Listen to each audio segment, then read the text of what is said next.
ఇవాళ ముగియనుంది. కవితను కోర్టు ముందు హాజరుపరచనున్నారు అధికారులు. మార్చి 26 నుంచి కవిత జ్యుడిషియల్ కస్టడీలో ఉన్నారు. ఢిల్లీ లిక్కర్ కేసులో కవిత పాత్రపై ఈడీ ఇప్పటికే ఛార్జ్ షీట్ కూడా దాఖలు చేసింది. ఈడీ, సిబిఐ రెండు కేసుల్లోనూ ఈరోజు విచారణ జరగనుంది.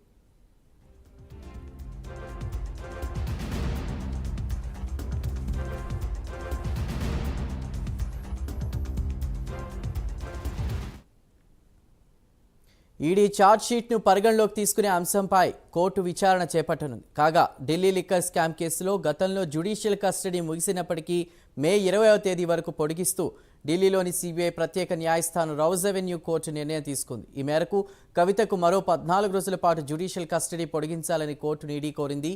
8,000 పేజీలతో సప్లిమెంటరీ ఛార్జ్ షీట్ దాఖలు చేశామని ఈడీ పేర్కొంది. దీంతో జ్యుడిషియల్ కస్టడీని పొడిగిస్తూ కోర్టు నిర్ణయం తీసుకుంది. ఈడీ దాఖలు చేసిన సప్లిమెంటరీ ఛార్జ్ షీట్ పరిగణలోకి తీసుకునే అంశంపై మే 20న విచారణ జరుపుతామని రౌజ్ అవెన్యూ కోర్టు వెల్లడించింది.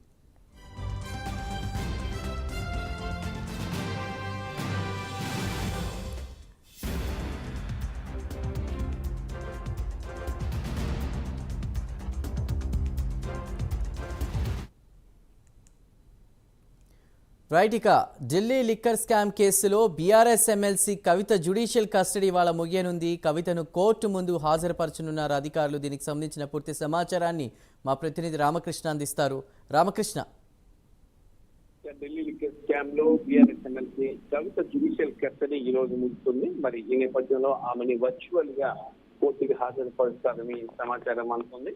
మరి ఈ నెల 24వ తేదీన కవితకి సంబంధించినటువంటి 2 కేసులు, సిబిఐ లిక్కర్ స్కామ్ కేసు, అలాగే ఈడీ లిక్కర్ స్కామ్ కేసు, ఈ 2 కేసులకు సంబంధించిన బెయిల్ పిటిషన్ వాయిదాలు ఢిల్లీ హైకోర్టులో తీర్పుకి రెడీగా ఉంది. మరి ఈ నెల 24న వాటిపై తీర్పు వస్తుంది. మరి ఈ నేపథ్యంలో ఆమె జ్యుడిషియల్ రిమాండ్ ని ఆ తీర్పు వచ్చే వరకు కూడా పొడిగించాల్సి ఉంది. కాబట్టి ఆమె దాదాపు ఒక వారం రోజులు కానీ లేదంటే 10 రోజులు కానీ ఆమె జ్యుడిషియల్ రిమాండ్ పొడిగించే అవకాశాలు స్పష్టంగా కనిపిస్తున్నాయి.